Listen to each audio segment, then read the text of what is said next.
สวัสดีค่ะยินดีต้อนรับสู่ช่องพระนุนะคะ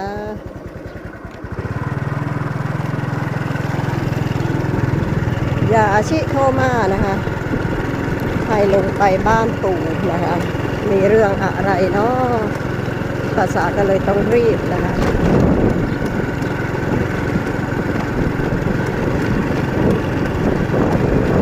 คลินิกนะคะคนเยอะ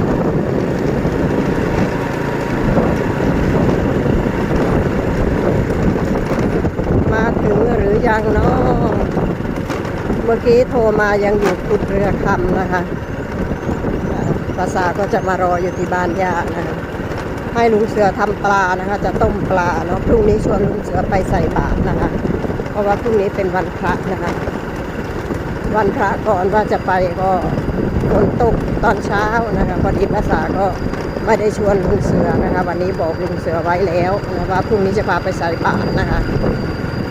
ลุงเสือก็จะได้เตรียมตัวนะคะ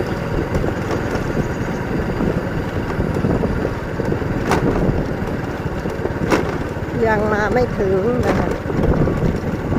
ยังมาพอถึง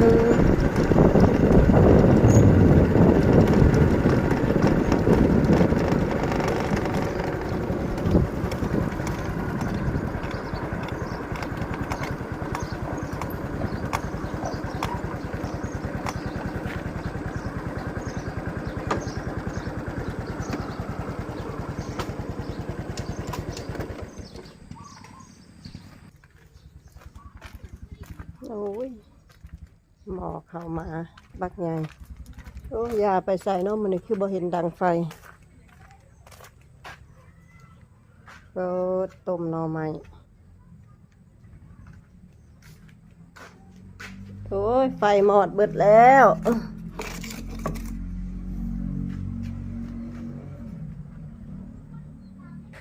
ไม่รู้ย่าไปไหนนะคะFCมาถึงไม่เห็นนะหลังบ้านก็ไม่มีโอ้ไปเลาะแล้วบ่เห็นรถจักรยาน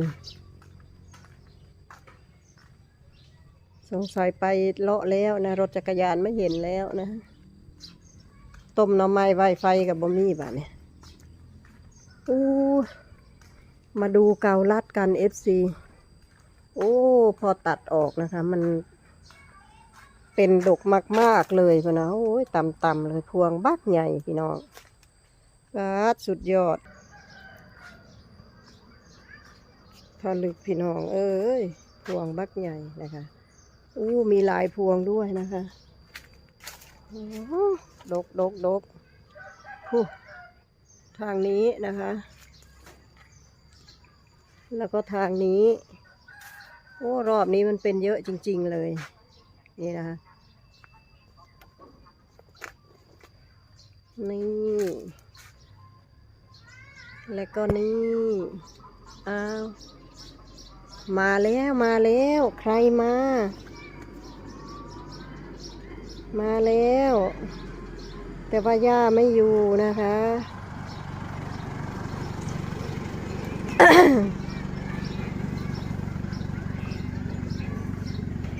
สวัสดีค่ะยินดีต้อนรับสู่ช่องลุงเสือภาษาชาแนลนะคะรถปริศนามานะคะ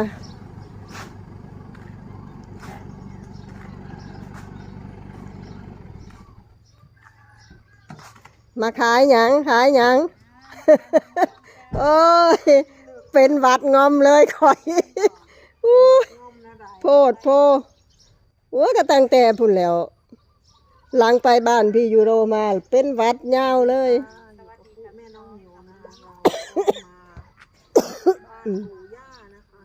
โอ้มีแนวมาฝากบ่ย่าจักไปไสบัดนี่ปอดพุ่นน่ะปาดติโทหิวทงนั่นปุ๊หิวจนเซ่เลยบ่ฮะเอามาฝากแล้วก็หิวเอาละว่ะบ่มีมือเด้เฮ็ดแนวใดซะหิวซอยบ่ได้บ่ซื้อซาลาเปาฝากลูกว่าสิซื้ออันนั้นอยู่ซาลาเปาจอดนี่แหละแซ่บอยู่เจ้านี่นะวางไว้ก่อนใช้ละปู่ย่าดิค่ะปูอยู่ในย่าจักไปไสลงมาบ่เห็นจักรยานเฮียแล้วเฮียพาเฮไปเฮียแล้วย่าหนีแล้ว เดี๋ยวเอาให้ปูสิได้เฮ็ดอันข้าวเหนียวมูนแหละเว้ย บ่ สิมื้ออื่นเช้าสิไปใส่บาตรอยู่ชุบบอกลุงเสือล่ะ แล้วก็แกงเข้าไปในบ้าง ว่าว่าแบ่งให้เพิ่นแล้วเนี่ยจอยพ่อ จักสิเฮ็ดทันบ่สิเฮ็ดแนวกินอยู่ บ่ ฮะ ว่าว่าแบ่งให้เนี่ยจอยบ่ระวังเนี่ยจอยพ่อ แบ่งกับยาจอยไข่คือยาจ แล้ว อ ให้ ย เนี่ยจอยไผซื้อเนี่ยจอยระวังให้เนี่ยจอยในเด้อระวัง น้องสาวเล่าวหั่นล่ะ นั่นล่ะเพิ่นให้แบ่งกันภาษา เจ้า เนี่ย แล้วก็ครอบครูพงแล้วก็เนี่ยจอย นั่น เอามา เออนั่นเด้ มาแล้ว บ่ได้อันบ่ได้หยุดคือตะกี้ล่ะตะกี้บัดค่ายกเด้ซะ มันมีเบรกพร้อมเหรอวะ นี่ มีแหละเนาะ คล้องอยู่นะ คล่องแล้ว ตะกี้ผัดใดอันนั้นเด้ นั่น ยังไปหาหมอเรื่อย ฮะ ไผยายบ่ คลินิกนี่ อันไม่ยายบอกมันยาผ้าบอก สมพอมาบ่เห็น เจ็บกระดูกโตเจ็บกระดูกเลี้ยว เล่า ทำไมอยู่บ่ พูน เราไม่สบาย คลินิก เรา ผู้ใดพาไป ก็ขี่จักรยานไปกับขี่นี่ก็ไกลตบแม่คางกระแตนะ เดินนะห้องมะม่วงนะเดินเขาเก็บมะม่วงนะ เออ นั่นแหละว่าเนาะ คลินิกอยู่หั่นล่ะ ปูอันย้ำโซ่ค่อยเบิ่งรอบนึงเติมน้ำ กำลังสินั่งติ ย่าก็ได้ ย้ำโซ่ปู นี่แล้วก็ย่างได้หั่นแหละ ขอบคุณพี่เพชรสมรชัยพรคุณสำราญชัยเดชนะคะพ่อให้ปูนี่ ให้ผู้ได้ย่างติ ได้ย่างเป็นอะไรของบ่ คักอยู่แล้วว่ะ มะม่วงจ้ามะม่วงอันประเจน มันน่ากลัวอะไรเลย ใหญ่หนักให้ภาษาเฮ็ดอันข้าวเหนียวมะม่วงให้กิน เที่ยวมะม่วงเรื่องเถื่อนเลย บ่ อืม แล้วว่าให้ผู้กินกับข้าวว่าซั่นข้าวเหนียวมะม่วงยัดข้าวเหนียวเข้าไปมะม่วงเข้าไปก็ข้าวเหนียวมะม่วง บ่แม่นบักม่วงอันนั้นเด้ติ แต่มูลเป็นอะไรได้รถคันใหม่น่ะไทยยี่เด้ติ ใช่กันเลยจมอยู่ อ่า อืม จะกินแนวเลยจมอยู่ ฮะ สีขาก็ได้โจมมาแล้ว อ่า ได้ยุด ขึ้น แล้ว สี่ขาบัดแต่ว่าอันนี้บ่ได้ยกไปอยู่ไปเลยบ่ อยู่ไปเลยตัว สะดวกสบายเนาะปูเนาะ ไปเลย ไปเลยแม่นบ่ เข้าห้องน้ำห้องในก็บ่ได้ นัก ยาก เข้าห้องน้ำของในเด้อสะปู เขาต้องพูด แล้วก็ ไปว่ามันสูง โอ้ ไปบ่ได้บ่ พัด โอ้ โอ้ อันนี้ มันยกบ่ได้ อันนี้ย่างแถวละเฮิรนบ่ย่างเลาะเฮิรนเลาะซ่านไปนี่บ่ อืม เอาน้ำเอาตัวน้ำพวกเครื่อง เพราะว่ามันยกได้ตัวนะฮะ ไปกับรถคู่ใจปู่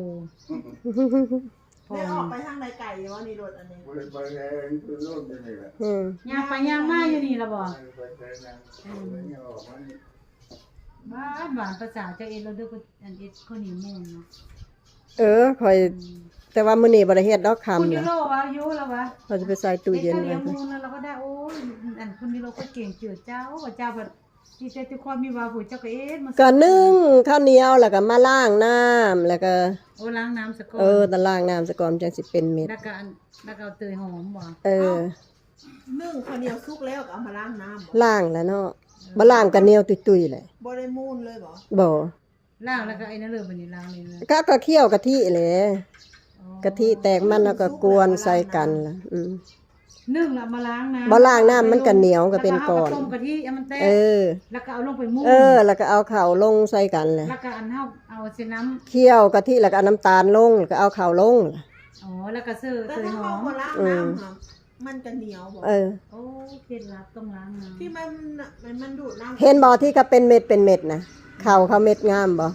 เขาเฮ็ดก็มาล้างน้ำเอายางข้าวออกแล้วเนาะข้าวมันเหนียวเด้ซะล้างน้ำจนข้าวเป็นเม็ดไผเม็ดมันแหละ มันค่ะ มันจังงามมันจังเป็นเม็ดไผ่เม็ดมัน